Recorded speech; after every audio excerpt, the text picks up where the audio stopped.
First reading, Jeremiah chapter 2 verse 1 to 3, 7 to 8, 12 to 13. The word of Yahweh came to me, saying, Go and shout this in Jerusalem's ears.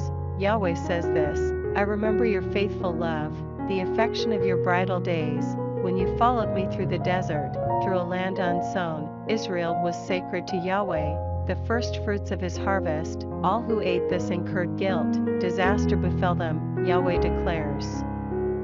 I brought you to a country of plenty, to enjoy its produce and good things.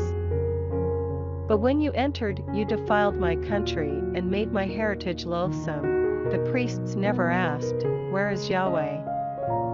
Those skilled in the law did not know me. The shepherds too rebelled against me, and the prophets prophesied by Baal, and followed the useless ones. You heavens, stand aghast at this, horrified, utterly appalled, Yahweh declares.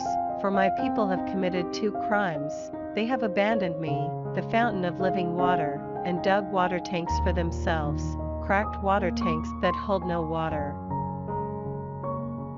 Responsorial Psalm, Psalms chapter 36 verse 6 to 7, 8 to 9, 10 to 11.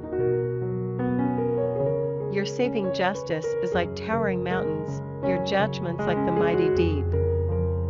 Yahweh, you support both man and beast. How precious, God, is your faithful love.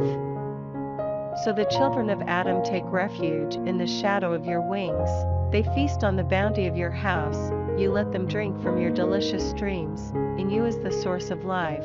By your light we see the light. Maintain your faithful love to those who acknowledge you, and your saving justice to the honest of heart. Do not let the foot of the arrogant overtake me, or wicked hands drive me away. Gospel, Matthew chapter 13 verse 10 to 17. Then the disciples went up to him and asked, Why do you talk to them in parables? In answer, he said, Because to you is granted to understand the mysteries of the kingdom of heaven, but to them it is not granted. Anyone who is will be given more and will have more than enough, but anyone who is not will be deprived even of what he has. The reason I talk to them in parables is that they look without seeing and listen without hearing or understanding. So in their case, what was spoken by the prophet Isaiah is being fulfilled. Listen and listen, but never understand.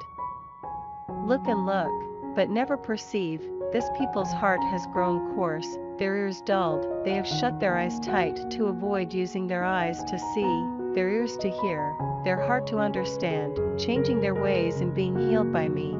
But blessed are your eyes because they see, your ears because they hear.